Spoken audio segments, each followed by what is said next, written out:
Hello, everyone, and welcome to the BirthFit podcast, episode number 212 with Eyla Cuenca. She will be joining us shortly as I got word that she was finishing up a birth and we needed to give her a little time and space, which I totally understand.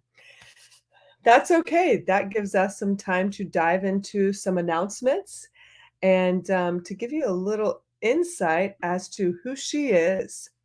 So, if you have not heard of Ayla, I would encourage you to go follow her on Instagram and go check out her website. It is EYLACUENCA.com, Ayla Cuenca.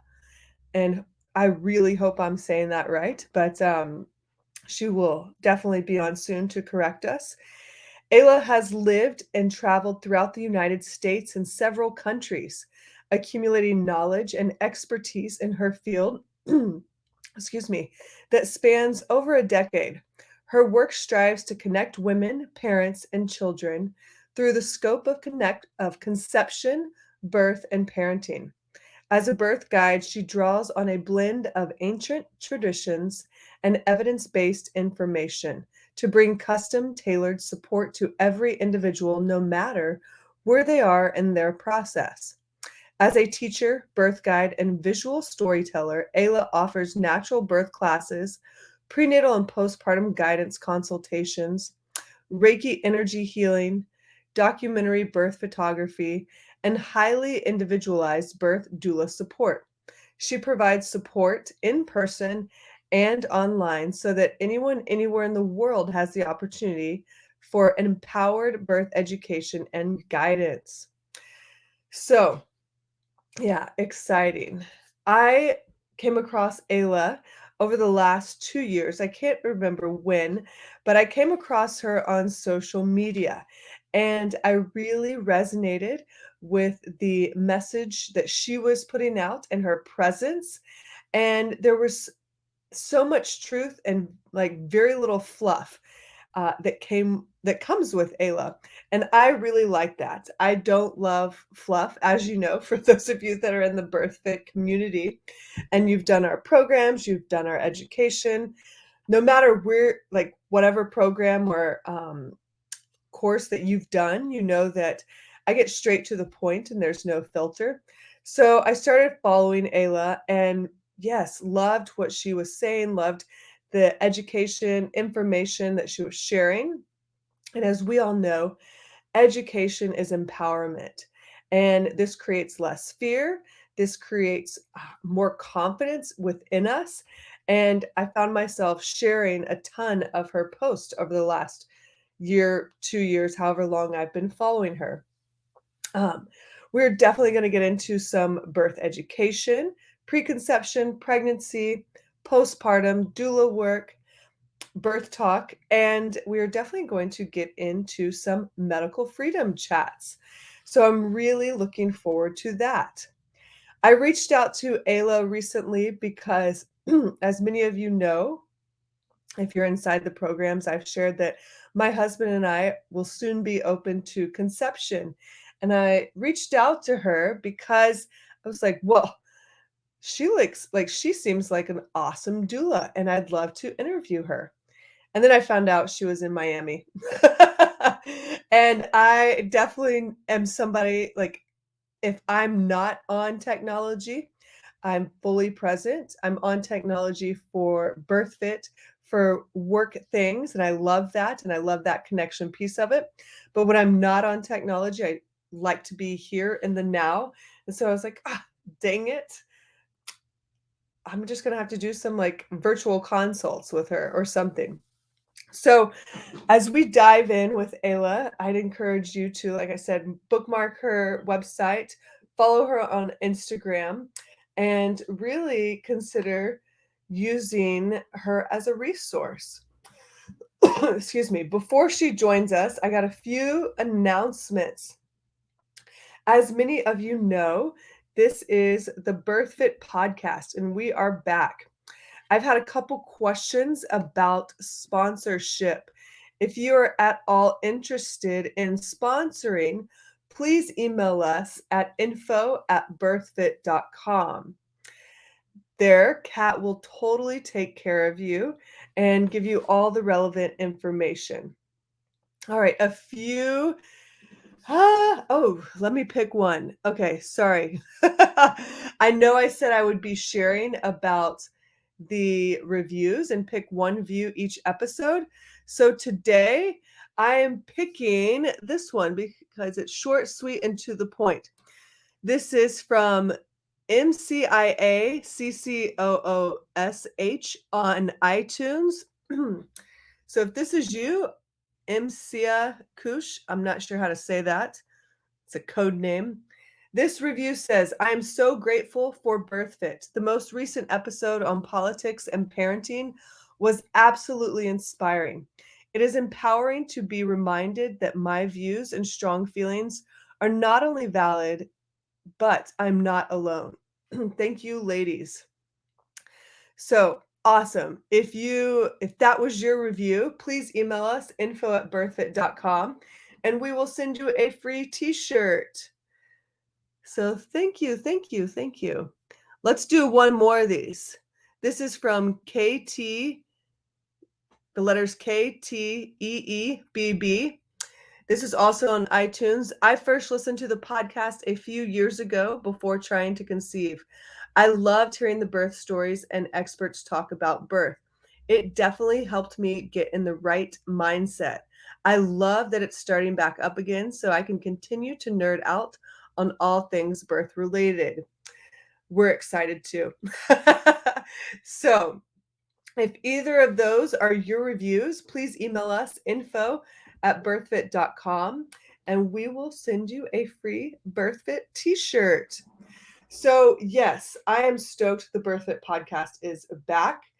So, like I've shared some of my goals before, I want this to be a place of lifestyle and biohacking, parenting, um, and really a place of embracing freedom from um, dare I say, the institutions, whether that be medicine or school or birth, all the things. But I want you to know you have choice in everything. And you are not going to agree with everything on these podcasts, but I really will do my best to bring you information and to have like the most straightforward information for you to make the best decisions possible for you and your family. Um, I was writing notes about the podcast.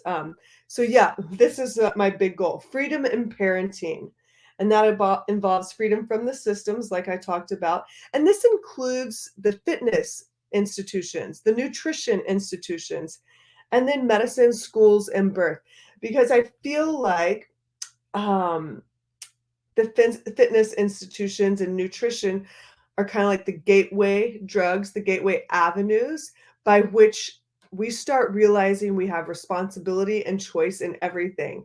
And once we take baby steps there and become empowered and gain confidence, then boom, the rest is history. And I freaking love that. So I hope the BirthFit podcast offers you support, guidance, choices, and freedom for your everyday lifestyle for you and your family. All right, a few other things before Ayla jumps on. The BirthFit prenatal program, you still get a discount there if you use the code BF podcast PRE, and the same for the postpartum package, BF podcast post. Using those two codes, you get a discount of 20% off. Another one of our partners, I should say another one, but BirthFit is obviously us, so that's not considered a partner. Some of our partners, Bubs. Bubs Collagen is our favorite. They are a clean source of collagen protein, and they give back. They give back to veterans, and we love that. So use the code BCommunity, B exclamation community, for a discount when shopping at Bubs. You can also go to our website, pull up the shop, and there should be links for all of our partners there, like Bubs and also Element. You have to go to our website to get an Element, LMNT, sample package. They're also a partner of ours. Let me see if I'm missing anybody else right now. Um, yeah, we've added a ton of stuff on the BirthFit shop, tank tops, crew necks, hats, things like that. So be sure to get in there. Also under partners, we have Daisy. Uh, there's a code to buy your very own Daisy there. Ergo Baby, Butcher Box, Whoop. We even have Berkey. And then if you are a mom searching for kind of breastfeeding information and education, we have a link there for Dr. Stephanie Libb's course, and it's only $79. That's a really awesome price there. So those are a few of my announcements. I know we're waiting on Eyla, but let me make sure she's got the link.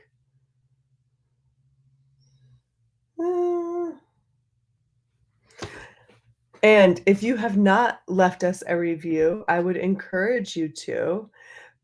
We love, where'd she go? We love checking out those reviews. And like I said, if I read your review, you get a free t-shirt.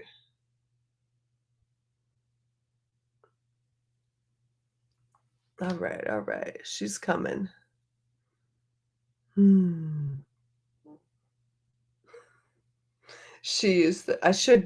Anytime I send a calendar invite, I need to totally just delete the Google link. Google wants to be a part of everything in our lives, apparently. All right, I am pulling up my notes.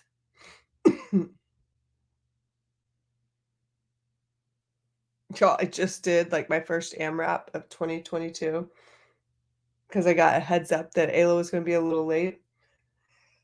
AMRAPs are a doozy.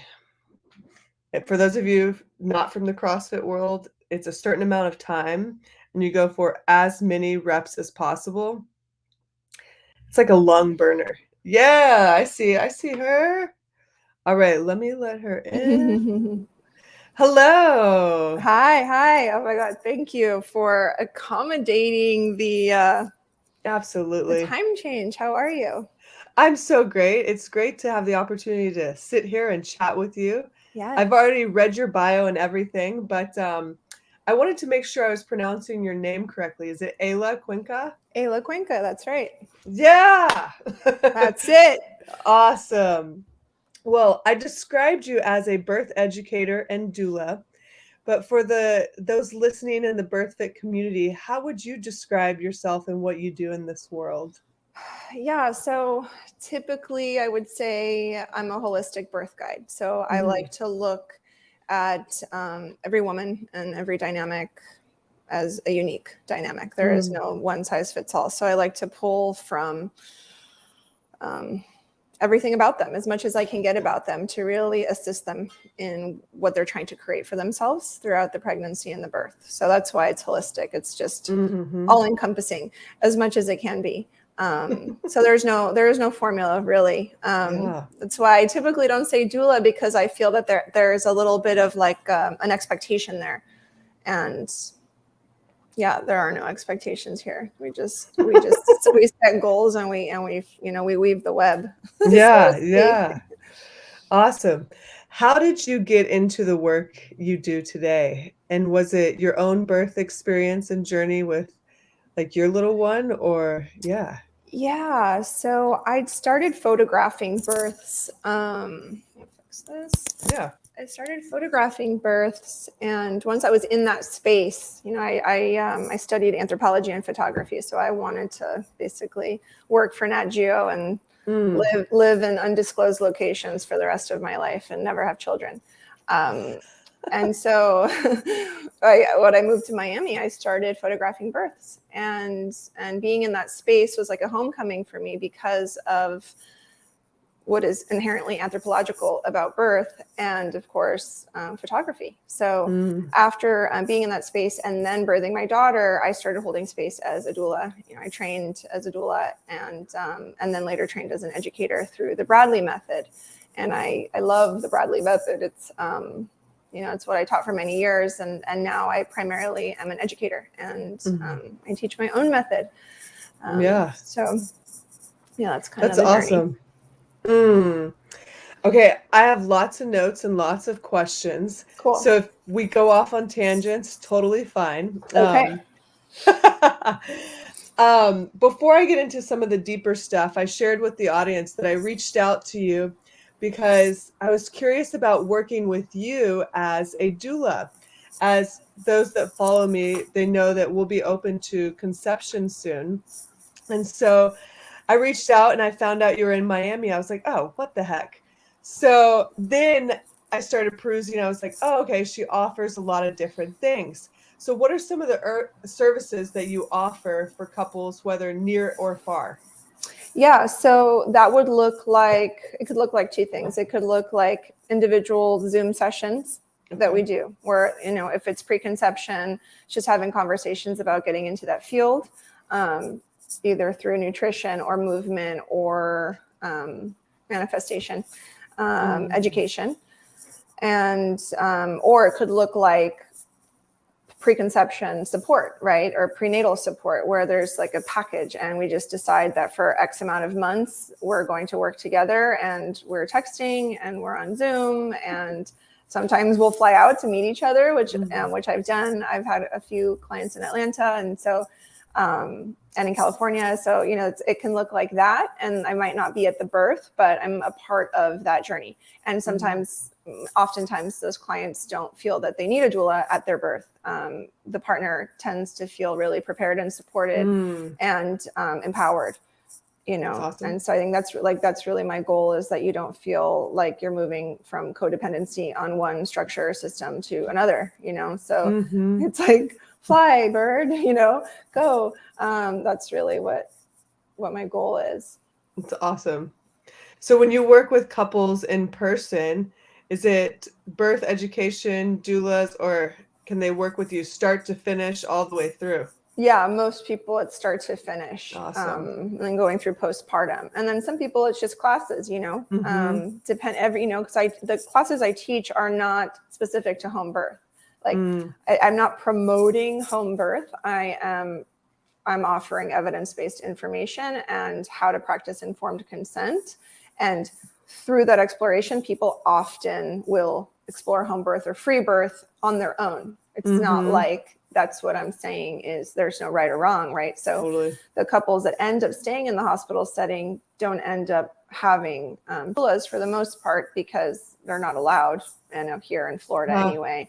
But then also, most people feel like we do that, like we can do this. I understand how this works. Like the partner sets a container and they don't feel that they need the doula support. Okay. Yeah. Awesome. So before I go through, I want to go through the chapters, but how would you describe birth, either your birth experience or birth in general, to someone? And I feel like you're the only person I've asked this to, but I really wanted to hear what you would say. I'm like, what does everyone else say? Yeah. So for me, and how I describe it, I guess, to everyone, is that it is a death and a rebirth for a woman. And that's all that I mean, my labor was intense. I mean, all of them are. I mean, there's no birth that isn't intense at one point or the other, whether on a physical or emotional level. But intensity is not a bad thing. I like intensity. It's like part of who I am, and so, and I grew up as an athlete. And so this made a lot of sense to me on a physical level, the marathon of birth. What was actually intense and challenging and was what I consider to be this big component in the ego death, was releasing the maiden, right? Releasing the maiden archetype, or allowing her to be present, and then seeing how she was no longer going to dominate, and I was going to integrate the mother archetype, and And then all the shadow around being the mother, right? And the insecurities around being the mother archetype, and the not enoughness around the mother archetype, you know, or whatever we reject in the mother archetype, really looking at that and saying, why am I rejecting that? You know, and then looking at our own relationship with our mother, you know, and what that represents. So I describe it as an ego death and a rebirth. And, you know, I think most people can get on that vibe, and some people are like, okay, you know, sure. Yeah, I'll accept that. You'll accept that, or like, oh, Eyla, you know, I love you, or whatever it is. So yeah, that's how I would describe it. And and really on a more practical level, it's a marathon, and in every regard. Yeah, that's good. Do you think our society, our culture, like in the United States, does a really good job or not so great job of supporting that death rebirth process, or, you know, the letting go, surrendering aspect of it? Because I loved one of your posts about, gosh, what was it about? And I shared it again today about how Hollywood paints this false picture of what birth is. And yeah, could you elaborate on that? Yeah. So like a heavy hitter here. So no, our society does not offer us a framework to explore this with ease because there is such a rejection of death again in our society. It's like, oh, close the door, or, you know, send that ill person or that elderly person away to a place where we can't see them. And it's kind of the same for birth, where it's like we're celebrating the pregnancy, birth is hidden, subdued, medicalized, and then now you have a baby again, and it's almost like the woman can come out again with the baby and it has to look a certain way. But there's this like the transformative parts of this process are like they're hidden. they're kind of hidden, right? Yeah. In our entire life cycle. So no, I don't think that Western society really nurtures that or offers opportunity for us to surrender to that. So there are women, many women, who have this instinct or this impulse to surrender to what that means. However, they might not even have the support from their partner or like or their friend group. I mean, so many women that are in my classes or my clients are like, oh, I tried to talk to my friends about it and they think I'm the weird one, or they think I'm irresponsible, or they think, you know, so she's like, you're really the person I can talk to about this. And I'm like, wow. So even our friends, right? Even the people who are our support group, or, you know, our web or whatever it is, we can't even access that with them. So no, like society on a whole, not really.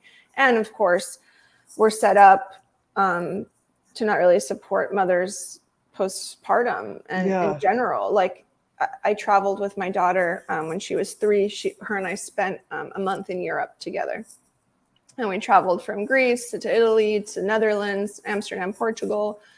And everyone was like, you're crazy for going to Europe alone with your kid for a 3-year-old, you know? And I was like, oh my God, this is the best thing I ever did. Like, what do you mean? This is like the only thing that I'm on this earth for. Like, what are you talking about?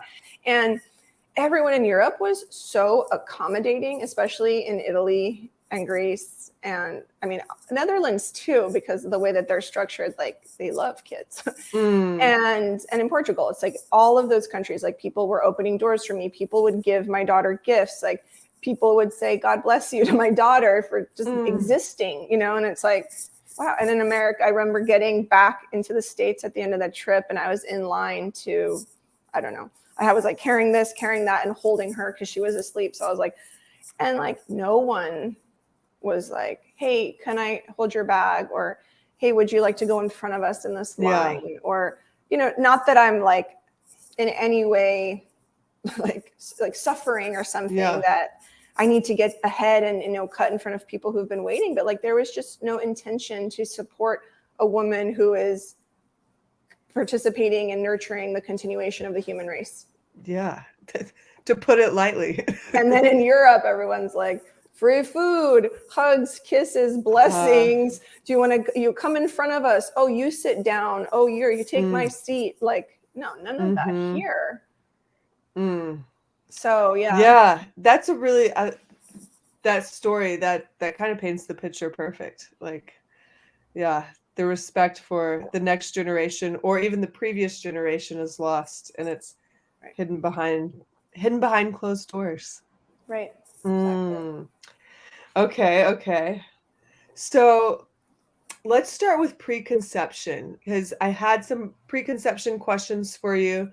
And I love that you mentioned manifesting and talking about that, because there were questions on, okay, I've done all the things, but we keep having miscarriages, or I've checked all the boxes and we've been trying for 2-3 years, but we haven't conceived yet.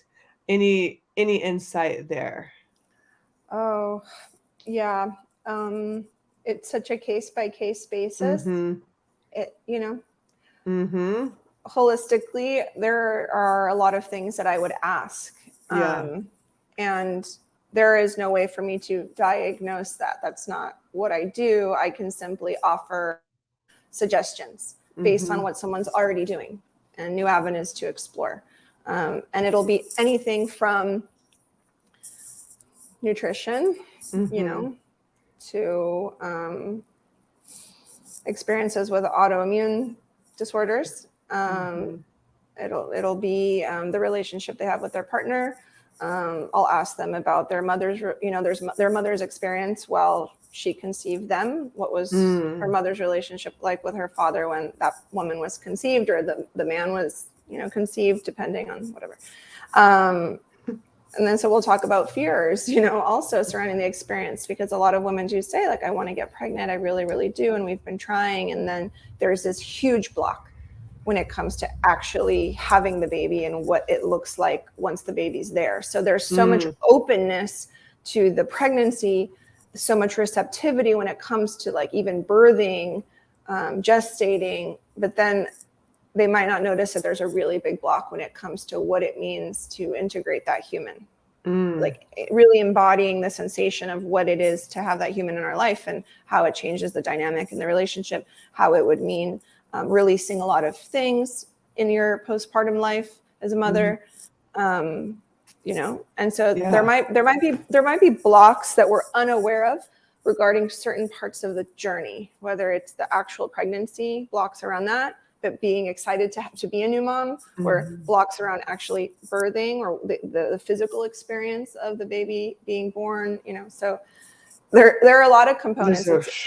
It's a mandala. And so it's really about going through that woman. So that's why when people ask me, like, we've been doing this, or I'm an IVF warrior and, nothing has worked, and so there is no one size fits all. There is no short answer. It's really like, we have to have a conversation.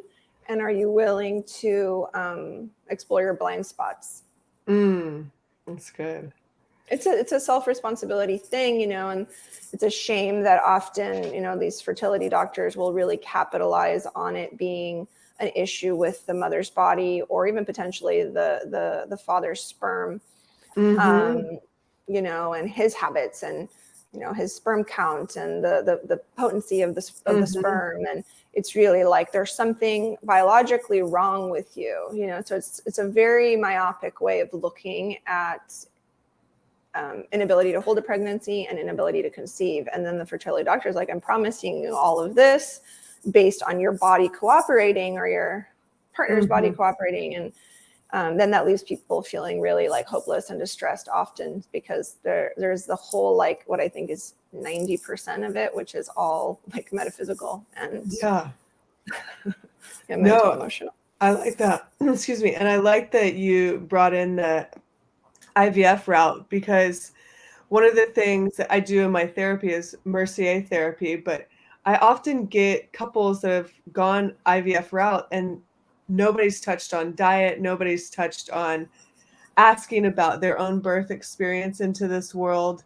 And you're right, they place the blame on mom or dad's sperm, and it's very like tunnel vision. Yeah, totally. And then, and if we're someone who's predisposed to shame, which most of us are, because that's, we we polarize into shame basically like 2 to 6 years old. That's when we're developing what it is to feel shame or to feel confidence and acceptance. And most of us have like we're all relating to shame in some way. And so that can come up for a lot of people around this fertility journey. And it kicks up so much dust that we have to be prepared for that. And I just don't think a lot of these fertility specialists like are qualified. No, that's a great way to say that. They're not equipped for it, not qualified. Okay.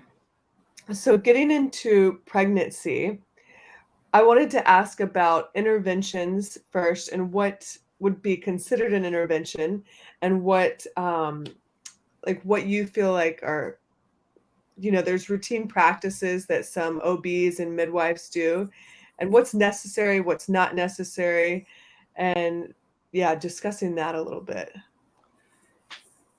So I'm like, there's an 8-week course that I teach. It's called Sign up. Sign up here today. Only $9.99. So, an intervention-free birth let's just say an intervention-free birth. Okay.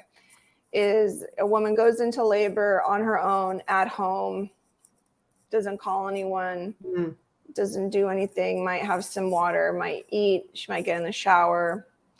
She starts feeling urgency to push the sensation. She births the baby comes out, baby goes to her chest, placenta is born. And that's an intervention-free birth. The other end of the spectrum is going to the hospital, getting medicated or drugged with an epidural, and then having a C-section. So it's like those are the two ends of the spectrum. That's a intervention, free birth, and then one that's like chock full of the most extreme intervention. So then everything in between you could consider an intervention, and it shifts from low intervention to high intervention. So listening to the baby, the heart tones, that's an intervention.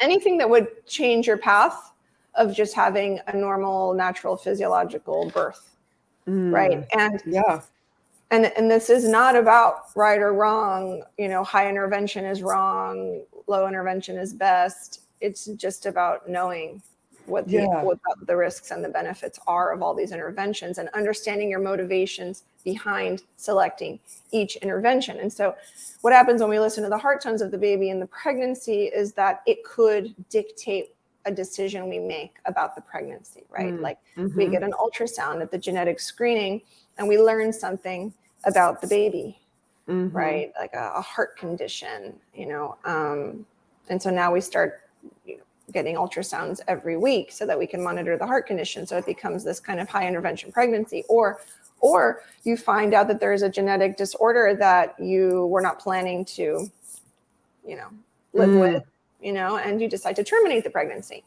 right? So there are so many interventions that can change the course of having a natural, normal, physiological birth that's intervention free.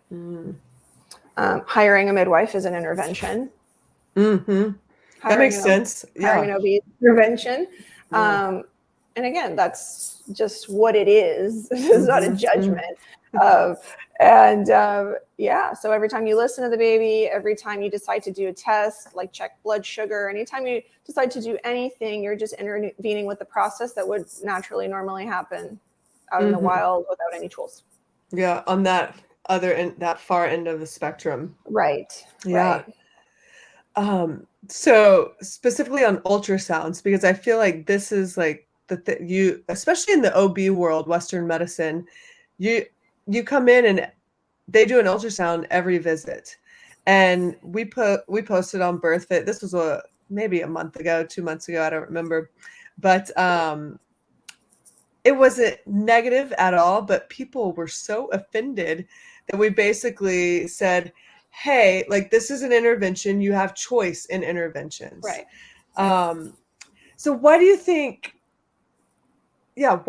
people get so offended with just pointing that out, or like especially routine things that maybe haven't even been proven, as evidence-based yet, or legit in using, but ultrasound, I feel like it's such a trigger. Okay. Yes. Yeah. Totally. So someone might say what you posted or what you said or what you shared makes me feel so guilty. Or how could you say something like that? You're shaming women, right? Like yeah, totally. It was brought to my attention yesterday that there's a lot of people who, which I find to come from this more like, you know, I'll leave politics out of it, but there's this kind of like, there's this kind of like type of really belligerent feminist that likes to accuse certain women of being ableists. Yes. And that, you know, poor me, I couldn't do something and you could only do it because you're this and this and this, and you have X and Y resources. So you're not thinking about poor me. And how could you say that? I have, you know, I'm feel like making me feel so guilty, right? And it's like, wait a minute.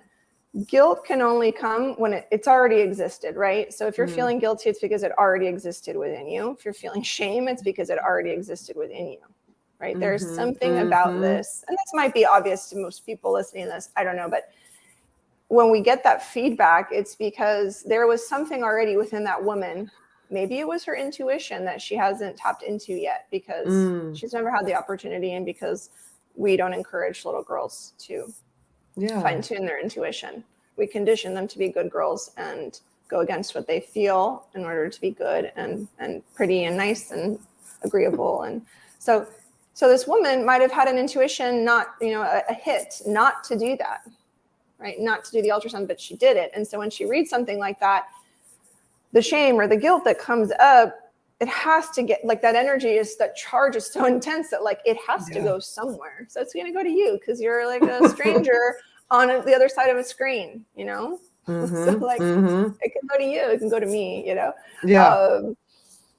And so I see that that's what happens a lot. And like even yesterday I had a prenatal and my client says, oh, I have another ultrasound scheduled tomorrow. And I said, you know, why are you going? And she said, well, what do you mean? The doctor said I have to go, and, you know, it's my 18 week. And I'm like, what are you looking for? Well, you know, I don't know, the sex. I said, do you already know the sex? Yeah, we know the sex. We did. Okay. So then what is the purpose? Right. And she's like, I don't know. And then her partner was like, well, it's cool to see the baby. Like, I like seeing the baby, you know, it's like their way to connect. Right. So then there's an opportunity there to connect with the baby in another way, you know, so you can present another way of connecting. But that's really the only avenue that most people are given to connect to their baby, is through seeing them on ultrasound or hearing their heartbeat. Like, we're not given other tools to tap in, meditate, listen, like get a stethoscope, learn how to use it, listen to our own baby. Like, we're not given those tools. So this is the way that people feel they're connecting. And so when you're like, this is actually damaging, like this is affecting their brain development. Like if we look at Jim West's China studies that were done on humans with ultrasound in the 1990s, we'll see that a lot of these childhood cognitive disorders are not related to, you know, different types of V's, actually related to ultrasound, is what he's saying. So, so I think, you know, when someone learns that after having done 9 or 10 ultrasounds in their pregnancy, they're like, oh, you know, totally. I don't like what you're saying. You know, I was doing it with best intentions. I didn't know. And rather than saying, okay, like, this is an opportunity to learn, it's just easier to get upset. Yeah. You know? Yeah. Makes sense. How would you define informed consent? Because I feel like that goes along with the intervention talk. Yeah. So it's something being presented to you, and then you asking a series of questions to get as much information as you can, and assessing the risk and the benefit. And really learning how to trust your own judgment, right? Because it's not about right or wrong. It's about having the opportunity to gather information, make a decision, and then trust your own judgment and take full ownership and responsibility. Ultimately, informed consent is about taking full ownership and responsibility for yourself. and not expecting that others are supposed to do that for you. So it's really like a delineation. And I think right now, you know, the way things seem to be in the world is that there's idea that everyone else is responsible for everyone else. Yeah. And that is rampant in birthing and in, you know, medicalized modern maternity care. It's like, well, the doctor said so. Like there's this like parentification where it's like they're taking care of me and they said it and this is what's right and that, you know, they know best. And then later on, when things don't go their way or surprise things happen or interventions are done that no one asked about, and the woman, you know, just felt like she was caught in this, you know, rip current or whatever it is, she's like, who's responsible? And they're like, you are. Yeah. You signed everything. You said yes. Like, you know, we told you. And she's like, but wait, I didn't understand any of it. I need someone to be responsible, you know? And it's like, no, it's always you. It's always you. Okay, that's so good, because I was gonna save some of this for later, but I could go, like, I feel like I'm rapid fire with you right now. You mentioned like what's going on in the world today, and I think I found your Instagram sometime within the last 2 years because of, you know, how just truth speaker, freedom fighter you've been. And I think, you know, with birth, people are like, oh my God, this stuff is happening. Like, people are being forced to wear masks. They're being tested before they go to or once they get to the hospital for COVID. And some people are like shocked. And I think, like, birth is a great example of what's been happening the last 2 years, but people are just now catching on. Like you said, like, ultimately you're responsible.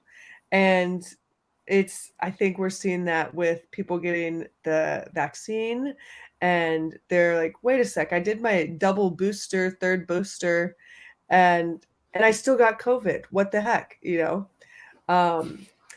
So, because you're being injected with graphene. That's why. Yeah. That's why you still got COVID. Yeah. Sorry. So, what are like,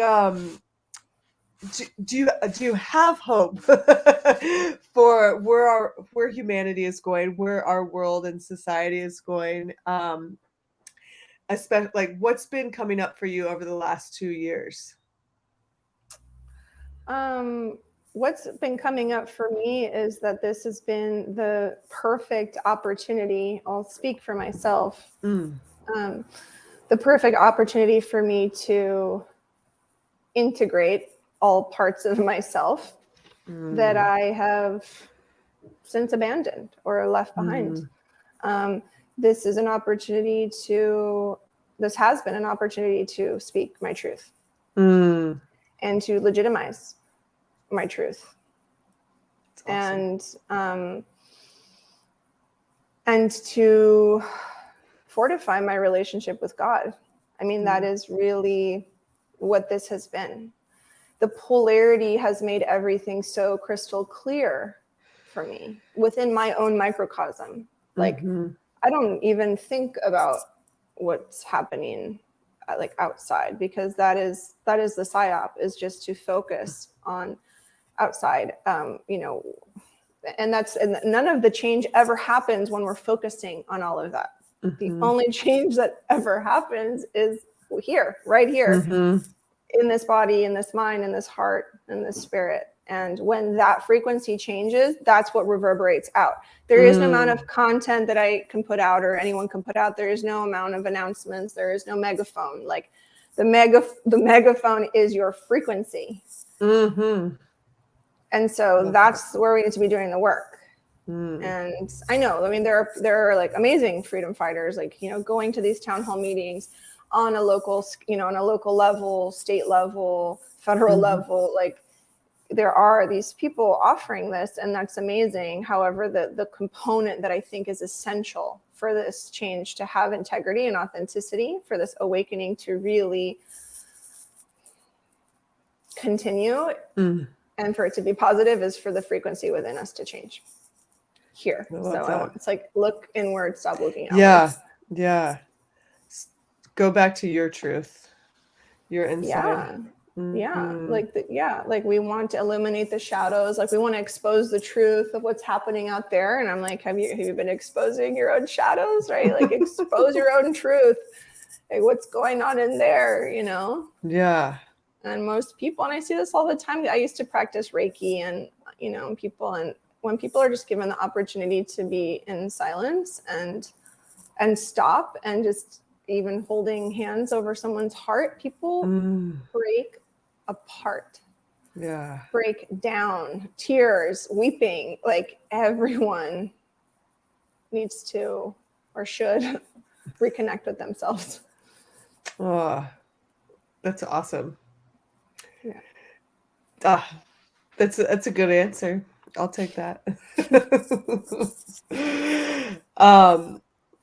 Okay, so this is a good segue, I think, from COVID shenanigans back to birth. How do you think the landscape of birth has changed, or the landscape of COVID has changed birth over the last 2 years? Or do you think there's been a change? Yeah, totally. I mean, maybe I'm in a vacuum. I don't know. But I'm like, yeah, totally. But I think what I've seen is, what I noticed since the beginning of, what is it, week 1, March 2020. It's literally almost 2 years ago. Like it's like March is like around the corner. I don't know. The other day I was like, has it been 5 years? Like I can't tell. Like, or was it last week? I don't know how I'm tracking time. I think I'm tracking time by like how long my hair is getting. Like I can't. It's not like you do on a desert island where you're just like, this is how time is passing. My hair is. Mine's how gray mine's getting.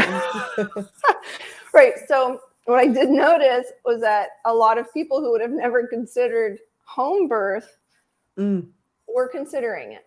Like the most conventionally minded birthers.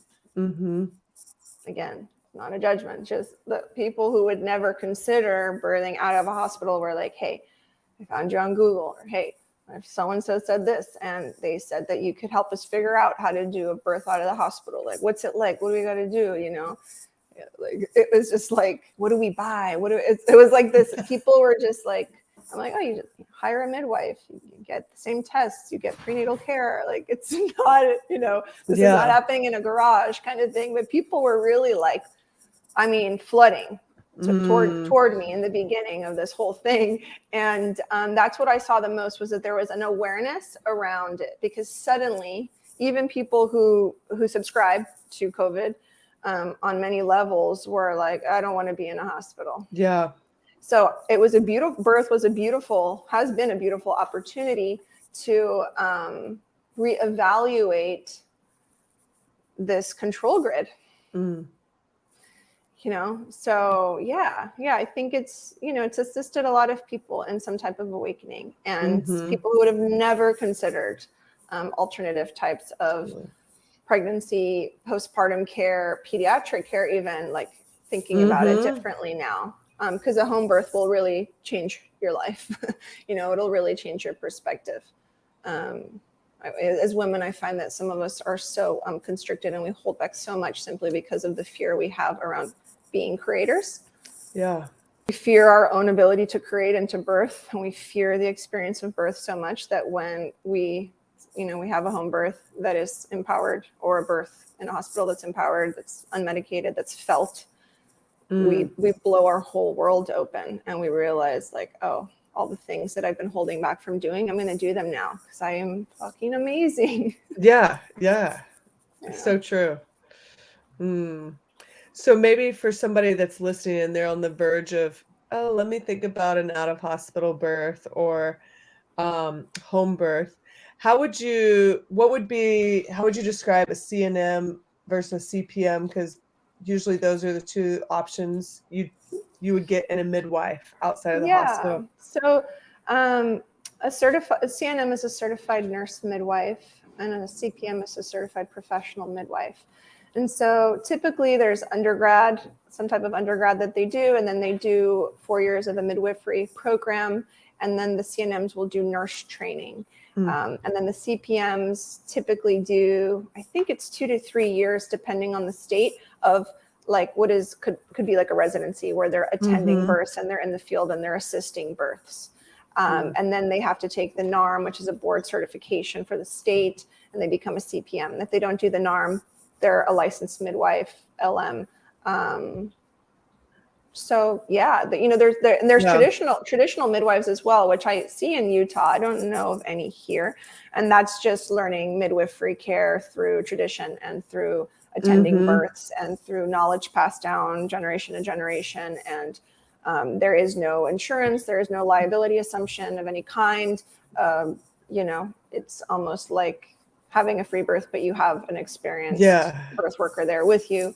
But state to state, it's different. And so what I have found with the CNM care, the certified nurse midwives, is that they tend to be more medically minded, and what a lot of us might call a midwife, because they, I see some of them, midwives that are CNMs that practice here, like they seem to have maybe more transfers from home birth to the hospital than a CPM or an LM. I've noticed that. And I'm like, because there might be a lack of ability to hold space for the natural unfolding of labor. And things that a CPM or an LM might be like, this shit happens. It's cool. We're good. A CNM might be like, we have to transfer. Yeah. Yeah. They're like, this is within normal. We're good. Yeah. Their ranges of acceptable and normal are different than, and it's not that a LM, licensed midwife or a CPM is like cavalier or responsible or just like, yeah, whatever. It's not that. It's just that they have so much more experience in the twists and turns, the natural of unfolding of labor, that they take so many components of what is the woman, and that when they piece it together like this, they're like, this still works. Yeah. And then sometimes when something comes up, they're like, well, based on this other thing and that other thing about her, I would say this is a transfer. That makes sense. So kind of look at everything. And that's why midwifery care is amazing, because they really get to know you. Yeah. Right. Whereas, with OB care, it's like you wait an hour and then your appointment's 10 minutes and they don't really get to know you. And so when things come up, they're out of range. They're just like, yep, intervention, C-section, Pitocin, whatever it is, because they don't have a full picture of that woman. They go back to that one size doesn't fit all model. Yeah. Why do you think there's such a misconception around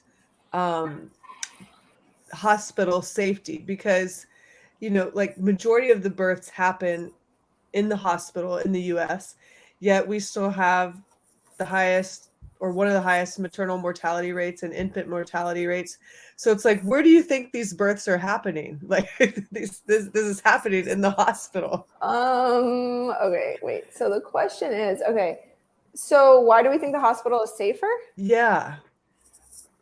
Okay, well, that's the marketing. That's the programming, right? Like, Hollywood is like, she's pregnant. She's going to a hospital, right? She's doing the responsible thing. She's going where it's safest.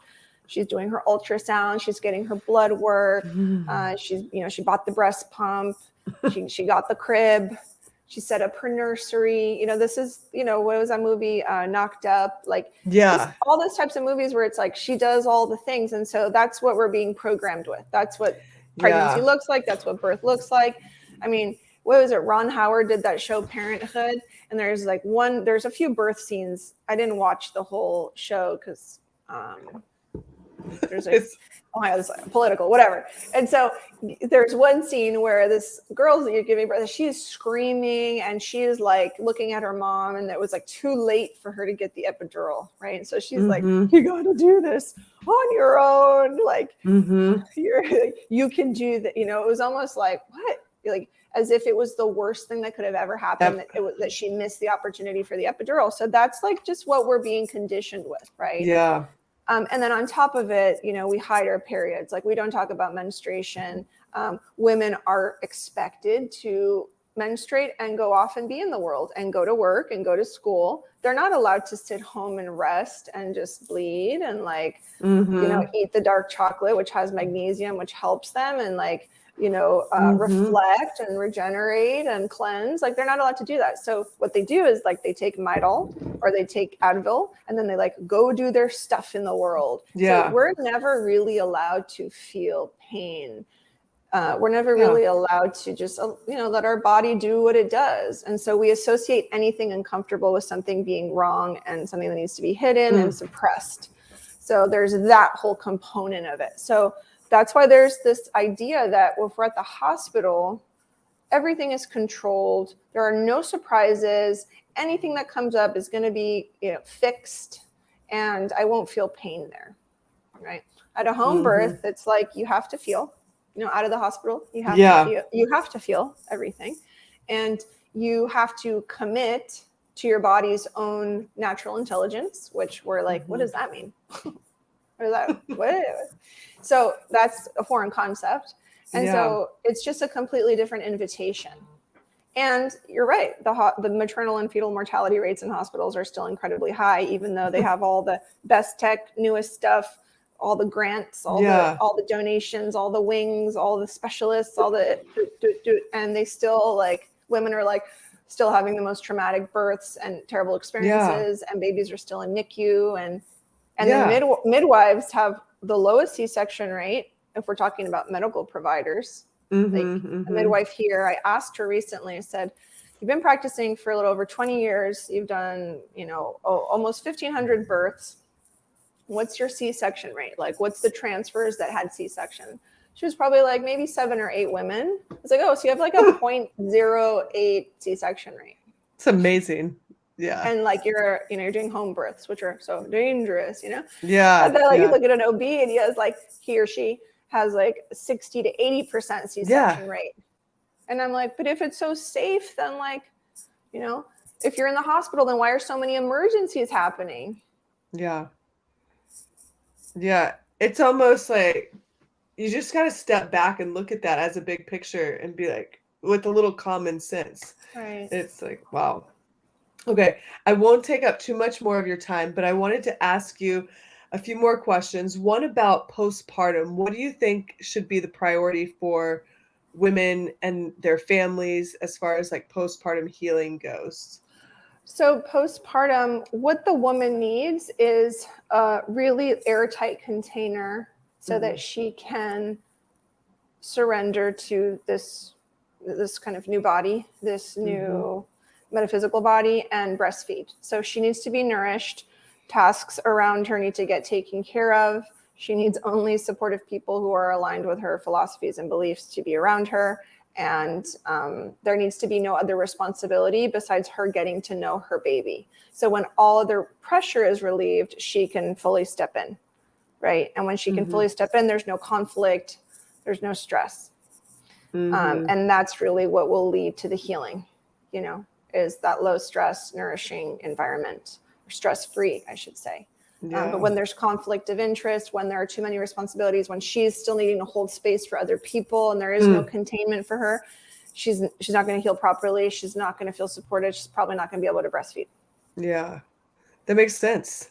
Simple, not easy. Yeah. Simple, not easy. All right. And then how would you, we always talk about the critical period in BIRTHFIT, and basically from conception to the end of the first 2 years of life, like how important that is. And, and within that is the first hour of life and the first year of life. But how important is that on your end? And does anything come up for you? I mean, it's crucial. It's the foundation. From conception, it is the foundation of that human's existence, right? And it's going to influence their relationships later in life, how they relate to themselves, how they relate to others, how they relate to the world around them, the development of their root chakra, of their spine, of their sense of security in the world. As the spine is forming in the womb, what is the experience the mother is having? Does she feel safe? She doesn't feel safe. that's going to affect the development of the fetus. So thinking about all of these things, have we set the conditions? Can we set the conditions? Do we have the luxury to set the conditions for this? And if not, it's never too late to come into that consciousness. But the point is that we want to, and we want to know that every thought and action influences our baby. Right. Yeah, totally. What has been your favorite birth book or book in general? Book in general. Yeah, I say birth book, but my last guest didn't answer the birth book. Oh my God. Birth book, I would say Active Birth by Janet Velasquez is one of my favorites of all time. So good. It's like, if you're going to read one book, it should be that book.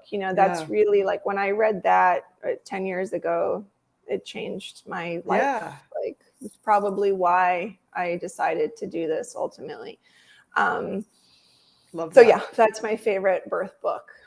Awesome. Okay, and where can people find you to work with you? Social handles, website, things like that. Yeah, so eylacuenca.com and then uncoveringbirth.com. So Uncovering Birth those are the programs that I offer. So there's a doula training there, and there's also placenta encapsulation training for those who want to learn how to do that. I highly recommend all birth workers take advantage of stepping into that. It is such a beautiful offering for their community.